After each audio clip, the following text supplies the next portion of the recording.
Hello, I'm Cheryl Schuett, and I'm with the Grand Island Little Theater, and I'm doing one of the Guild Junior virtual classes. I have been with Guild directing shows for several years, and I've done makeup for 30. So there's a few years behind this.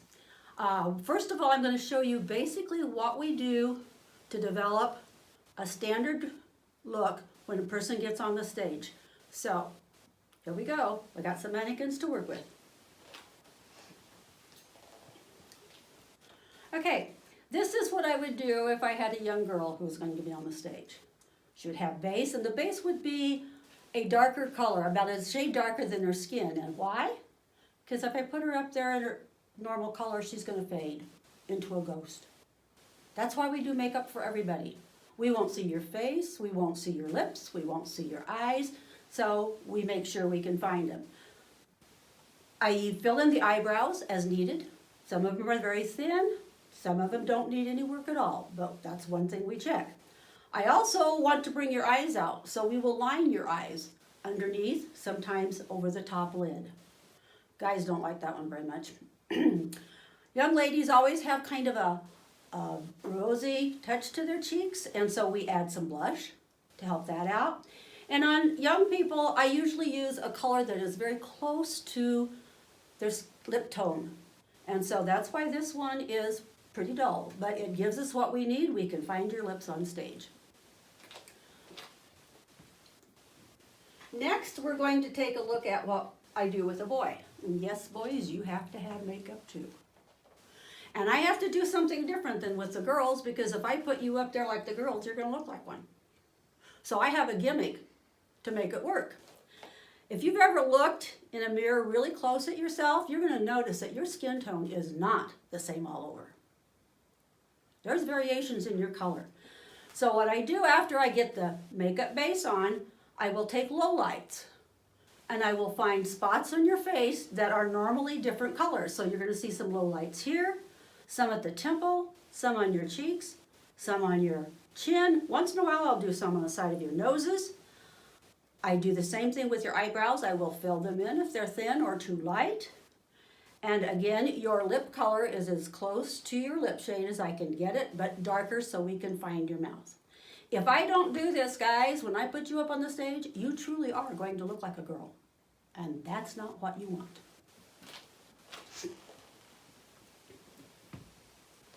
Okay, now what do I do with a character who I've got to, who's maybe 25 years old, and I've got to make them 45? I have to do something besides just gray out their hair. So we do aging. If you'll look at this one, you see all kinds of little brown lines all over her. Well, what we do is we take a highlight, and we highlight first that area in the forehead. And if you raise your eyebrows up, you're going to find that there's some little indentions that go in there. So if I can't see indentions to begin with, I will have you do that, and then I will fill them in with a low light so that you look like from the stage, like from the audience, like you really are getting old. We all have this little indention in our forehead, some of us more than others. Crow's feet. Oh, bless the crow's feet. Every woman loves getting crow's feet, but then so do the guys. This is another area where the aging shows up.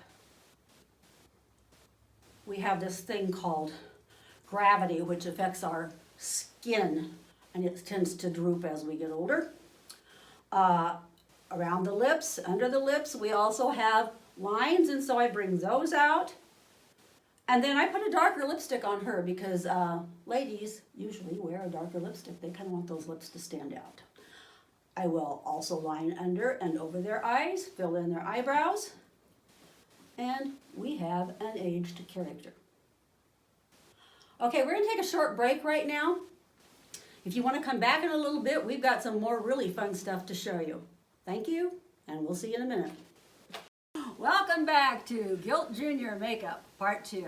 The room we're in right now is called the Green Room. This is where everybody gathers when we're doing a show. The room we were in before was one of our makeup dressing rooms. So this is home for the actors, and in some cases for people like me who are part of the crew. I started doing makeup, as I told you before, about 30 years ago. And the very first show I ever did was Scrooge. and I couldn't have been happier. I'm going to show you 3 pictures. If you know the Christmas Carol, you know Marley.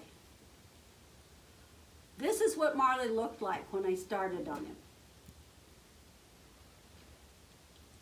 This is Marley when I finished him. This is what Marley pretty much looked like when we shone the lights on him. Pretty ghosty. And that's exactly what he was supposed to be. The other character that was really fun to work on from Christmas Carol was Scrooge.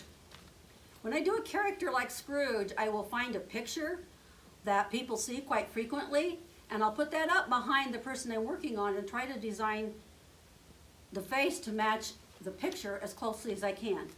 So, minus the gray hair, this is Scrooge. Looking reasonably calm in the first one and looking madder than I'll get out in the second. Scrooge had a nasty personality.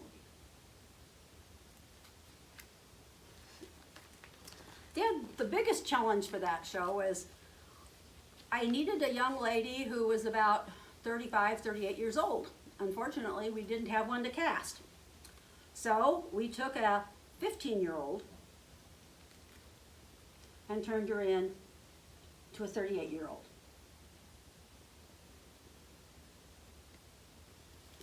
If anybody asks you, I hope some of you will say when they ask you what you'd like to do for theater, I hope some of you say makeup, because I think it's one of the most fun jobs there is. Okay, Lion, Witch, and the Wardrobe.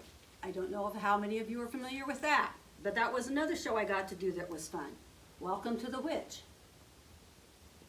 The only thing missing from the Witch is I decided to add Spock eyebrows. And if you don't know what Spock eyebrows are, you've never watched Star Trek, which I can understand. But what we did was we blocked out her eyebrows and we drew them up diagonally from the corner of her nose up her face. And she looked awesome. We also did silver on her lips for lipstick.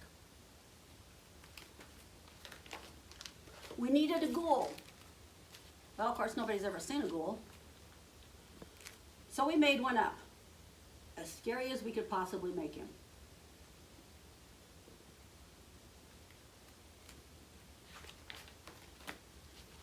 The animals were so much fun. We needed a fox. And here's the fox. One of the things that I do a lot when I have characters or animals or whatever that I need to design, I will go to the internet and I'll start looking for pictures so I can see what colors and where I need to do lines, and I rely on that completely because, truthfully, I've never seen a fox.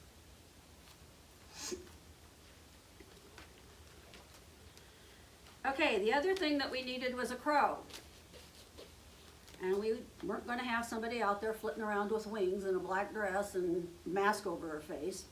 So we did the bare essential. We gave her all the features of a crow, plus the wings around her eyes. And she was awesome.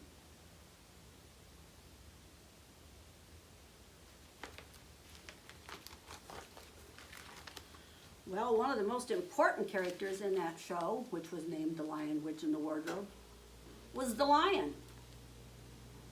This poor guy had to shave off his beard and let me put all kinds of ridiculous colors on his face, and he was most kind. It was a lot of fun.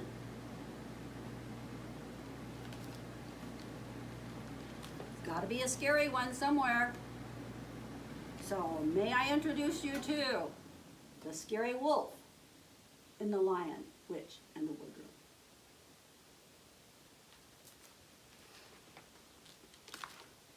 Sometimes we need characters to play a different gender, which means we have to have a guy play a girl or a girl play a guy.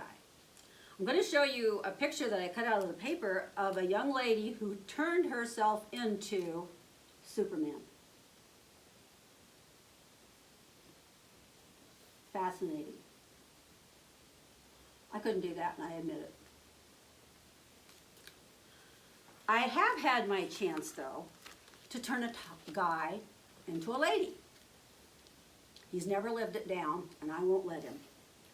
We have an eyebrow joke that will go on forever. Meet the lady.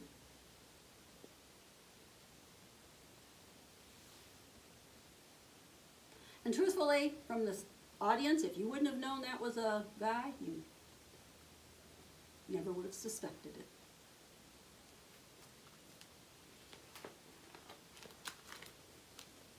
Not to be left out, I've done some kids.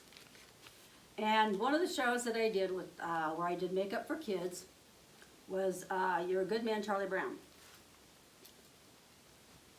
Meet Snoopy Dog.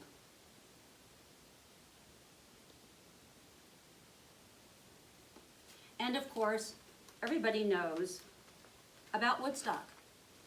A yellow face, a few feathers, a yellow cap, and there is Woodstock. The kids had fun, and so did the makeup person.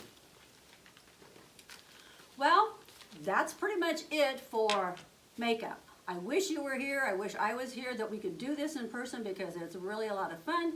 Hopefully next year things go back to normal. Thank you very much for being a part of our virtual Guilt Junior.